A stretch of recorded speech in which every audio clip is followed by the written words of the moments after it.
Hey, what's up, everybody? Welcome back to the Cruise News Show.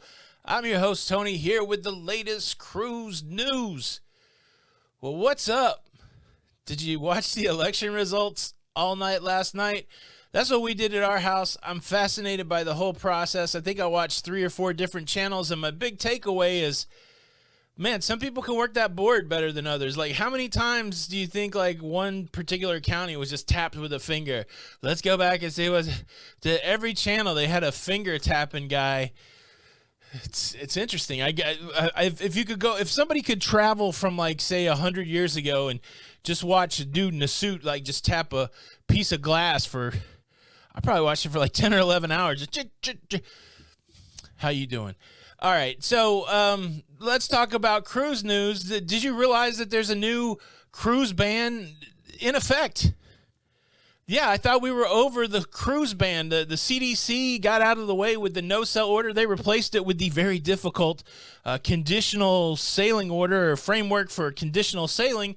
And but what snuck in? So Monday, man, all of it hit the fan, right? Every cruise line, I'm not cruising. We're not cruising for 2020. We're not cruising until 2021. And then the day after that, CLIA, which is the organization that's kind of the lobbying arm, the organizational arm of all the cruise lines, they represent 95% of the ocean cruise lines.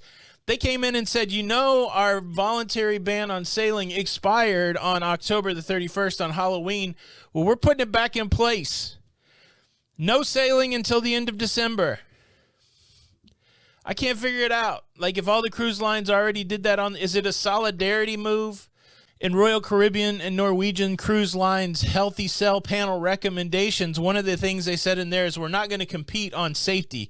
We're not going to come out like as a cruise line and say, cruise with us because we're more safe when it comes to the virus than this other cruise line. So maybe that's why CLIA's pulling everybody together under this new voluntary sail ban.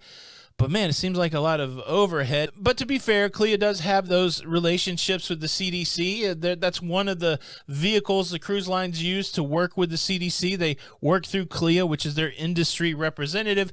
And so maybe, again, this is just a way to circle the wagons and CLIA to say, all right, we're all in it together, you know. And again, the only exception I know to CLIA membership is Bahamas Paradise here in Florida, that cruise line. But everybody else in that CLIA wagon, and so maybe that's the point. But, man, I was excited. You know, the CLIA voluntary ban on sailing that had been in place since March expired on the 31st of October, and now just a day later, 2 days later, on maybe the 3rd of November, whatever that was, yesterday, day before, now it's back in place. I hate to fathom a guess. What does it mean for cruising? There's heavy requirements about requesting access back to U.S. waters in the CDC guidelines. Heavy requirements for what you have to do to prove that your crews are tested properly to get back on cruise ships. And then you have to go through these test sailings. Could this circling of the wagon mean that no even test sailings in 2020? Are we looking at moving the test sailings to the beginning of 2021? Because if you move the test sailings to the beginning of 2021, you're going to have to move the paying passenger sailings further out into 2021. Maybe I was optimistic saying that you would get February 2021 passenger sailings, but maybe it's Q2. Now, while it's certainly challenging that CLIA has reinstated their voluntary ban on sailing, one thing I would never ban is my desire for you to be a subscriber of this YouTube channel. I love the community that we built here. We have great conversations with diverse opinions in the comments, and that's all because you're here when the videos come out. You know when they come out, you jump in the comments. A lot of people like to be first. I challenge you to be first. So that's the long way of saying please consider subscribing to this channel with the notification bell on. If you enjoy talking about cruising, I'll be here to talk about it with you. Hit the buttons, do the things, and let's continue to grow this community. Let's continue to dream about a day when we can go cruising again. Well, at least we didn't get any bad election news last night, unless you count the vote in Key West, Florida. I told you, man, if they had enough signatures to get the referendums on the ballot, they probably had enough voters to pass it. And that's true. Nobody's waiting on the vote to come in on Key West when it comes to cruise ships. They passed 3 referendums, and I don't know which order they came in, but the 3 referendums are this. The first question they ask is, should we prohibit cruise ships that have a capacity of more than 1,300 passengers, not even let them dock here in Key West? The question that I have, and it's more colored by the virus, what we're dealing with the virus, is that a loaded capacity or a straight capacity? Even the smallest cruise ships from the major cruise lines have a capacity of more than 1,300 passengers when it's fully loaded. But I wonder what that means. Could you send a fantasy class ship from Carnival there only loaded with 800 people, even though the ship might hold 1,900 people? Or is the fact that the ship could hold 1,900 people, does that disqualify it from even stopping in Key West? There's going to be some legal action. It's already been talked about, people with business interests there in Key West, but that's one question that I have. But the voters said, yeah, don't let any cruise ships over here in our docks with more than 1,300 passenger capacity. So here's the second scenario that they voted on. Say you got 3 of those cruise ships that have 1,300 passenger capacity. Say they all, let's just say 2. Say that 2 of them show up at Key West on the same day, 2,600 passengers. Well, the people of Key West said, no, we don't want 2,600 passengers here. You can bring 1,500 passengers. You got to work that out for yourself between those 2 cruise ships. We're only going to allow 1,500 people to get off of cruise ships and come into our little hamlet, our little town of Key West, our Duval Street, our Margaritaville. Only 1,500 passengers. And so you got to figure out, could you imagine that? Could you imagine being like part of 2 cruise ships that are going to Key West, and they're on there on the announcements going, look, we need a few hundred people not to get off because the other cruise lines here and they got here first, and now there's only 200 slots to go into Key West.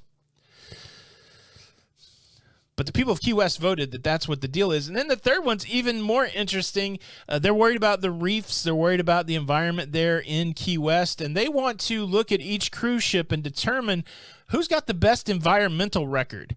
And they're going to give priority to those cruise ships. So, again, you got the scenario, multiple cruise ships, they raise their hand. They want to go to Key West. Now the authorities or the people, I don't know who's going to do it, but now in Key West, they're going to look at those cruise ships and go, well, you do pretty good with the environment, but you don't do pretty good with the environment, so we'll take you.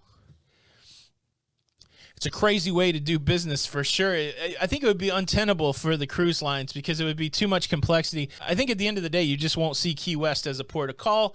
I don't know if the people that were like, oh, the 1,500 will help us with our businesses. We'd love to have 1,500 people in. I don't know if their end goal was no cruise ships coming to Key West, but I certainly think that that's what they got because how do you manage that? Key West went to the polls yesterday and kicked cruise ships straight out of there. Done. And look, I know it was supposed to go away and we would never hear about it again the day after the election, but the coronavirus still continues to be a topic. Shocker. The pandemic still continues to rage across the globe, and it affects cruising. And so we've got lockdowns going on in Germany. I told you about it on yesterday's show. TUI Cruises, they're going to cruise anyways. And then there's a whole new set of lockdown ordinances coming down in Italy. Now, Italy has been the place where cruising has thrived. MSC Cruise Line's been cruising over there. Costa Cruise Line's been cruising over there. And when I saw this story that there were going to be new restrictions on travel, including the cruise lines, I was like, say it ain't so. Italy's our beacon of cruising right now, and we don't really want that to shut down. And the cruise lines in Italy, they rightfully so, they raised their hands and said, look, we've been doing it. We've been safe. We got these protocols. Are you really going to shut us down again? And surprisingly, it did not fall on deaf ears. The text, the wording in the shutdown for Italy, they've removed the ban on cruising. So we got the voluntary ban from CLIA here. We're not going to cruise in the United States. But the cruise lines in Italy, they were able to reach out to the government, make their case, and the language that would prevent cruising from continuing in Italy has been removed from the lockdown orders. So cruising will continue in Italy during the pandemic, which freaks out most people. But look, I continue to contend that the only path forward for humanity is to find a way to balance keeping people safe and opening businesses back up. I believe you keep people safe by enforcing health protocols. Wash your hands, social distance, wear a mask, and go out into the world and follow the procedures. Go to work. Go to leisure. do stuff, but take care of yourself and your fellow human beings by following the protocols. And we can open business back up. I reject the idea that you got to lock everything down to beat this virus, because by locking everything down, you're going to cause a whole different kind of destruction. Sorry, I hadn't soapboxed in a little bit, but that's exactly what's happening in Italy with the cruise business. Now, there might be other businesses that aren't doing it as well, but the cruise lines in Italy, they're like, look, we're paying people, we're getting people money so that they can take care of their families. We're providing an escape from reality for people that still are employed, can still do this kind of thing, that still have the money to go cruising, and we're providing a safe environment to do it. Don't shut us down. It does not make sense. Why would you make people unemployed? Why would you make people not be able to go someplace safe just for the sake of locking everybody down? And the Italian government, the leadership there said, yeah, okay, that makes sense. Keep operating your business because you're doing it safe. You're enforcing the protocols and people are not getting sick. It's a use case. It's an example. Let's do that in other places. Can we get that here? I know what, like, we don't even need it here, right? It's the day after the election. Poof. I know that's a little cynical, but if you knew the amount of comments that I had to read that just said, wait till the 4th of November and it's back to everything beautiful. Look, that's my problem, not yours. Thank you guys for watching the show today. The word of the day is certify. Certify. I'm sure we're going to hear that word a bit for a while. The word of the day, certify. If you're so creatively inclined, boom, put that in your comment, and let's have a little bit of fun with that. This is Tony for the Cruise News Show. This is Tony for Lido Loca. Show your support by hitting the like button. And until the next time, we'll see you on the Lido. Bye.